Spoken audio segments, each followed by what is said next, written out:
The rhomboid muscles are located between the scapula and vertebral column.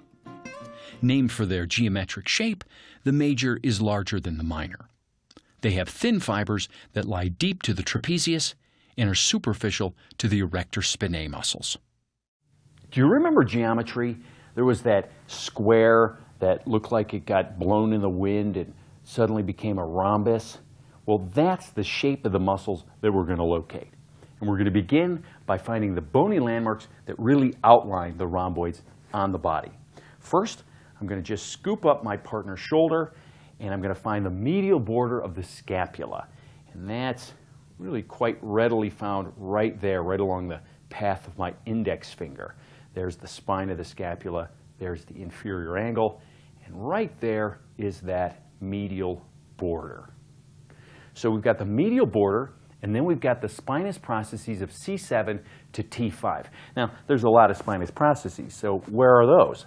Well, luckily, the spinous process of C7 is more pronounced than the surrounding ones, and it's found right at the base of the neck. So if I lay the flat of my fingers right here, right along the base of her neck, well, sure enough, there's a very prominent spinous process, and that's going to be C7.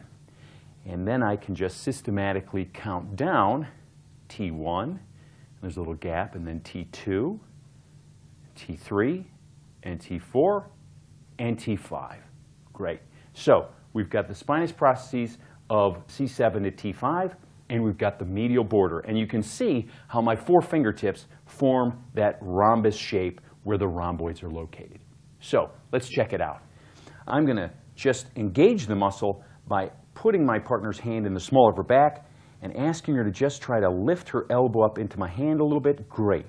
And as she does so, the rhomboids engage as they try to adduct the scapula, pulling it closer to the spine. And right there, we have a nice example of the rhomboids filling in this space right here. And go ahead and relax. And if I palpate in this area, I'm going to palpate, first of all, through the superficial fibers of the trapezius.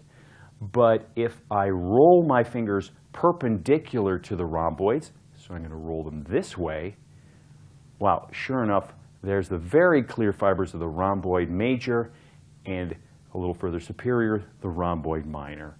But for palpatory purposes, just so you know, they're basically one muscle. So look at it that way.